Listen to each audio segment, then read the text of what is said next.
Ты бомж и начинаешь вайп с кубика 1 на 1? Ладно, вряд ли ты такой отчаянный. Я думаю, ты откидываешь какой-нибудь дефолт вроде 2 на 1 с эйрлоком, а там уже как пойдет. Ты же не знаешь, повезет тебе в этом вайпе или не повезет. Самое главное ведь, что было куда скидываться, верно? Ну кстати да, в кибе 2 на 1 не так много места, как хотелось бы. И хочешь не хочешь, тебе по-любому нужно будет расширяться, чтобы было место, куда складывать свои суперудачные вылазки.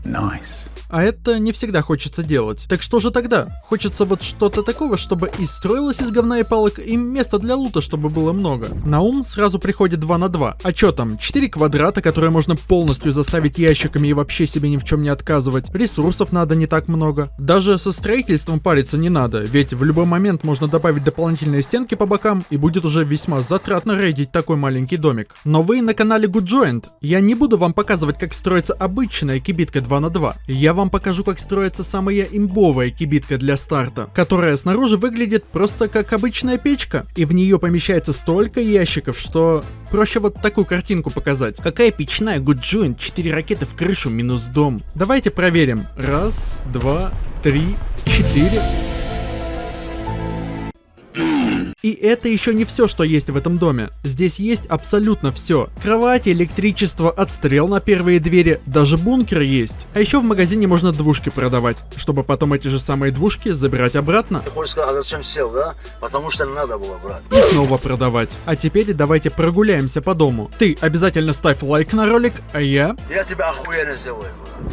Снаружи, как видите, обычная такая печная. Магазинчик есть, чтобы там продавать всякое. Ну и собственно все. Заходим внутрь дома. Ровно через 2 двери мы получаем доступ к магазину. Здесь достаточно просторно, так что при желании даже турель можно поставить. Заходим в нашу основу, и вы просто посмотрите на это 8-е чудо света. Электричество есть, печка для угля стоит. Красота. 2 кровати с локером есть для быстрого спавна. И в самом дальнем углу располагается шкаф. Обслуживание у него такое, что можно за первый день на месяц вперед нафармить. Ну а если вы понимаете, что йока-руки берут вверх, вы всегда можете застроить ваш МВК-кубик. И даже не переживайте по поводу того, что домом будет неудобно пользоваться. У вас в свободном доступе просто огромное количество ящиков. И между делом даже всяких бомжиков можно пострелять, потому что отстрел какой-никакой, но он у вас есть. Ну и кстати да, когда я говорю про огромное количество ящиков, я имею в виду реальное множество, потому что еще целых 4 больших сундука находятся у нас за верстаком. Итого в сумме, если ваш бункер застроен, у вас целых 13 ящиков. И спрашивается, зачем туда лазить вообще? Ну что, построим? Конечно построим, что за вопросы? Основа у этого дома 2 на 2,